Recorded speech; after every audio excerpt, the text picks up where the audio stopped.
Hello, ladies and gentlemen, veterans, dedicated VA employees, and everybody watching. Thank you again for coming to the channel to watch another video about VA disability. Hey, I'm Attorney Matthew Lang. I'm a VA accredited attorney, and I am here to talk about today mental health in the VA disability world. Mental health is a unique one to talk about. There are so many different potential diagnoses, and the VA has certain ways that they must address them. So we're going to look at how some of that gets addressed. And I'm going to give you just generalities in this one as I discuss some of the rules and regulations, because I don't want to get too legalese in the video and lose everybody or lose anybody, really, if I can avoid it. But the idea is that veterans, if you have one diagnosed mental health disability,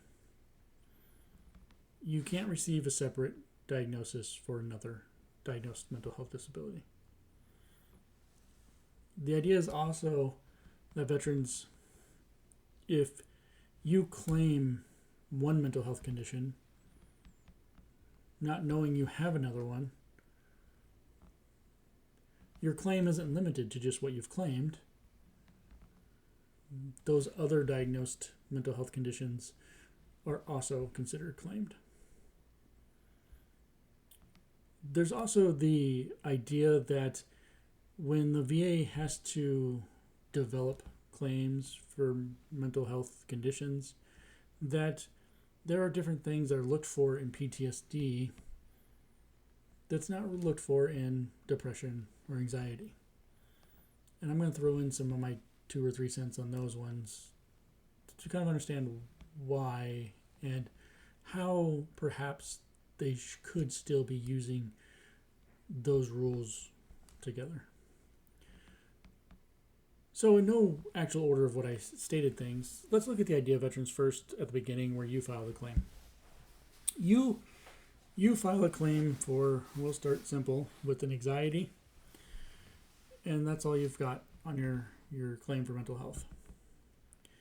The courts have said to the VA that veterans are not medical professionals, but they can tell, and they are competent enough to know that they feel anxious, that they have symptoms of anxiety.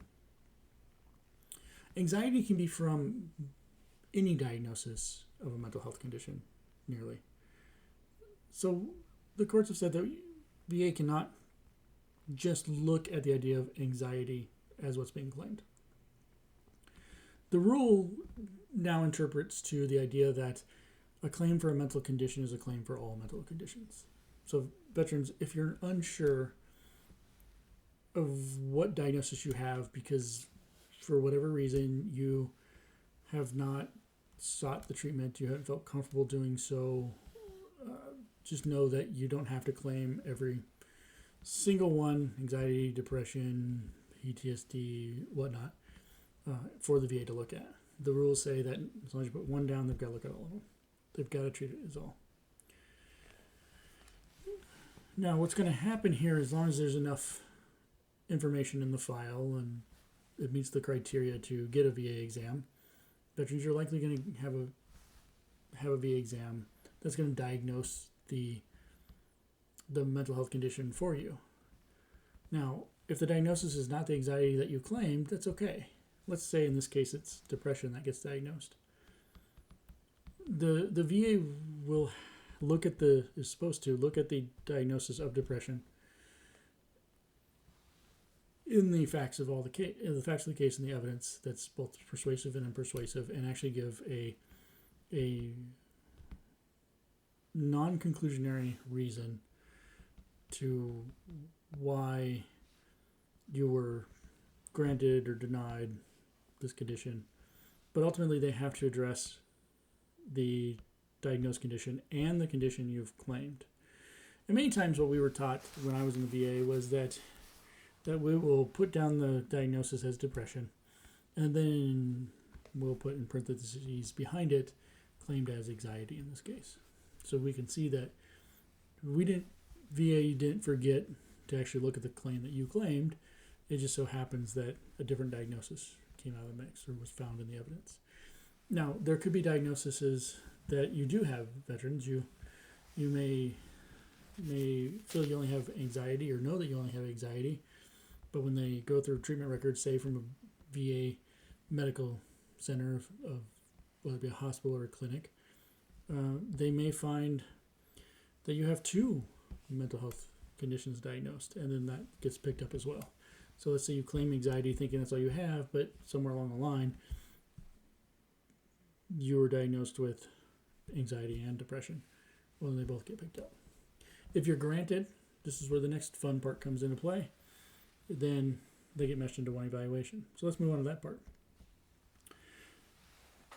So veterans, if you do claim the anxiety, and you do have a diagnosis for that, and say depression, we're going to stick with that example, the VA is going to make a decision on the claim, and when they decide to grant the claim for service connection, they're going to likely grant both diagnoses. But what they're going to likely do is put those 2 diagnoses together on the same line, because they can't separate them out underneath the rules. It's something really known as pyramiding. They can't give you 2 separate evaluations for different disabilities that have the same symptoms. It's also noted that in the scheduler for the mental health conditions, in this case, that the diagnoses fall underneath the same criteria, so they can't separate it anyways, just by the rule. So what's going to happen is they're going to find where that evaluation is on that scheduler, and they're going to give you 1 evaluation. So let's say you grant the veteran 50% for the depression and anxiety, then we're going to likely see that veteran's on one line, and VA, is correct me if I'm wrong, but the idea is that you're going to put that all in one line to be easily seen. Usually, service connection for depression with anxiety or depression and anxiety is granted with, say, in this case, an evaluation of 50% with total effective date. So it's just unique concepts with the mental health world. So the VA is going to pick up all the mental health conditions. They're supposed to, anyways, veterans. And I bring up the also unique part of the scheduler and the idea of the pyramiding veterans, because I get a lot of questions where veterans are like, well, I'm service connected for the anxiety in this example, but now I've got depression. Should I pursue that claim? Well, you can, but understand if you're going to pursue it only thinking you're going to get a separate second evaluation on top of the one you have to help your combined evaluation, it's not going to happen. They're going to either get combined, or the evidence is going to show that maybe your depression isn't actually associated with, which is going to be highly unlikely for my experience, not related to the anxiety or related to your service in any way. So those symptoms will be drug off. So you may not even see an increase at all. So really what you're doing is asking for an increase. At that point is what you are doing if you're trying to get a new claim for depression in this case. So a mental condition is a mental condition. The claim for mental health is a claim for all mental health conditions is really the key thing to take from there, and that's what our scheduler shows us. Now, there's a third little piece in there that I mentioned at the beginning, and it's fascinating. And I've intentionally left off the example of PTSD because PTSD has some additional development and little different rules in play, and I find it personally very fascinating that it does, because these other mental health conditions could easily occur for the same reasons that PTSD can occur, but our rules and laws have really put the VA in a spot where they have to develop it a little differently. So, veterans, let's say you claim the PTSD. This is kind of what you will likely expect. Is there's going to be questions on what caused this PTSD that you're claiming, or the PTSD you do have. Were you in a combat zone? Were you in an imminent danger environment? Were you in a hostile environment? Was there concerns of enemy fire or terrorist activity? That's just going to be one part. Now, what's what's nice about that is our lawmakers have said if there is, we're going to make it really easy for veterans to obtain the PTSD because, well, anybody who's anybody who would understand how stressful that situation is yeah, PTSD is very likely to happen. So they do make it a little easier, so veterans understand that this is usually called the easing fear standard. Essentially, so VA may ask you for additional stressor information, and they're going to need that to consider. And then you'll likely be asked it during your examination as well, if you have a VA exam or any other DBQ that you obtain from a private provider. But it's this one unique piece because the VA will now say you've got combat, and they can easily link it the PTSD without a lot of question, unlike the other mental health conditions, which my little soapbox here is I find very fascinating because if you have depression and you're in a combat zone, just because you don't reach the full limits of PTSD, still provides an event as that combat or the dangers that were in that zone that could lead to your current depression. So veterans, if you run into these situations where it gets a little confusing like this when you're working with mental health conditions and you think the VA didn't really consider everything in a different angle, or they put some blinders on perhaps, feel free to reach out to me, veteranlang.com. Schedule a consultation off my webpage there. You get access to my calendar. We can have a chat, and we can definitely discuss what you're seeing and what I may see in the process and see how I can help you on that. But that's just one piece of where the PTSD has a different kind of rule. You're going to likely see a stressor statement or a form that the VA is going to send out veterans to you to fill out if you don't fill that out ahead of time with the claim. But it's also a different approach. The PTSD is known as a military sexual trauma or an MST. So that MST in itself is not the diagnosis that's going to get service-connected veterans. I want to clarify that because that's been asked, and I've always heard I want to claim MST. But what you're really claiming is usually a PTSD, because PTSD is usually what's associated with such trauma. And there's could be other personal traumas as well. So the development of that is their VA is going to send you a different form. Actually send you a form that they wouldn't likely send you in the beginning with an anxiety or depression claim. They may still, but not likely. In order to get a feel for that stressor. Now, what's also different with the MST portion of it all is the VA is supposed to be much more lenient. I hope they are today. I haven't really seen where they're not, so I'm hoping overall in general they are, because there's definitely been OIG reports and investigations of the years where unfortunately VA failed to be as liberal as you're supposed to be and follow these special rules year after year. But I think we've got most of that figured out today, veterans. But again, if you have problems with that too, go to that veteranlang.com website for me. For yourself, even click that button. We'll have a chat. So it's the idea that now the VA can be a little more lenient, and they're going to look through personnel records. They're going to look for a series of different things that may be what they call markers, things that could potentially identify that change in mental health. You could be the top-notch service member of your platoon, your squadron, your company, your battalion, I'm going to use a lot of Army terms, guys. I'm an Army guy. But you could have been that top-notch service member, and then something you just see slip in maybe an evaluation. Simple stuff like that. I call it simple. It's not simple. But simply put, that it could be a slight change in your performance, essentially.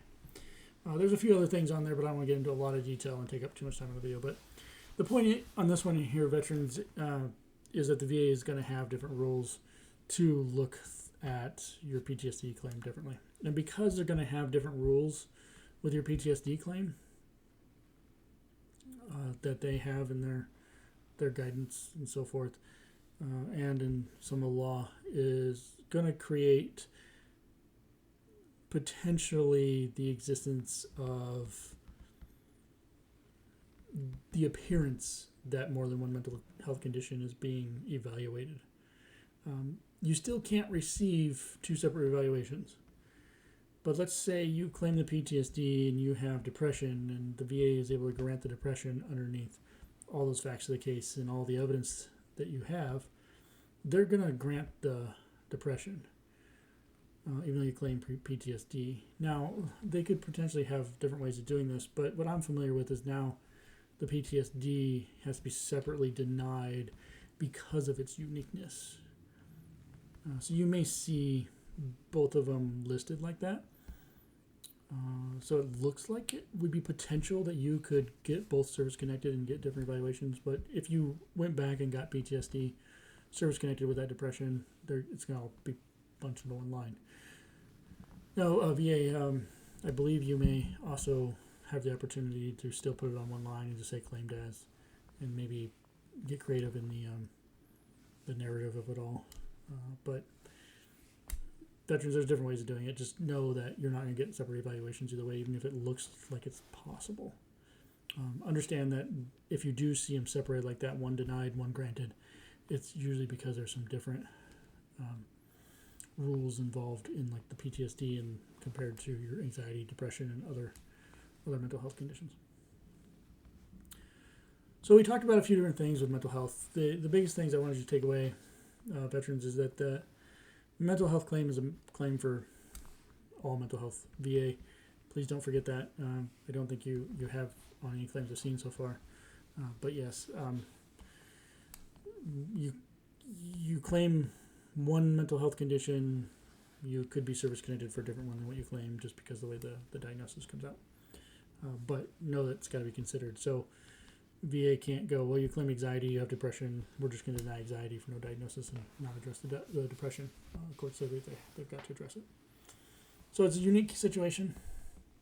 You don't get that with every condition out there, even though there's some similarities to the conditions and some other rules, but we'll talk about those later on. Also know that, again, there's the idea that the scheduler sets itself out when it comes to an evaluation to avoid this concept of pyramiding. So the VA isn't going to be able to give you separate evaluations for more than one diagnosis of mental health. So if you have one mental health diagnosis,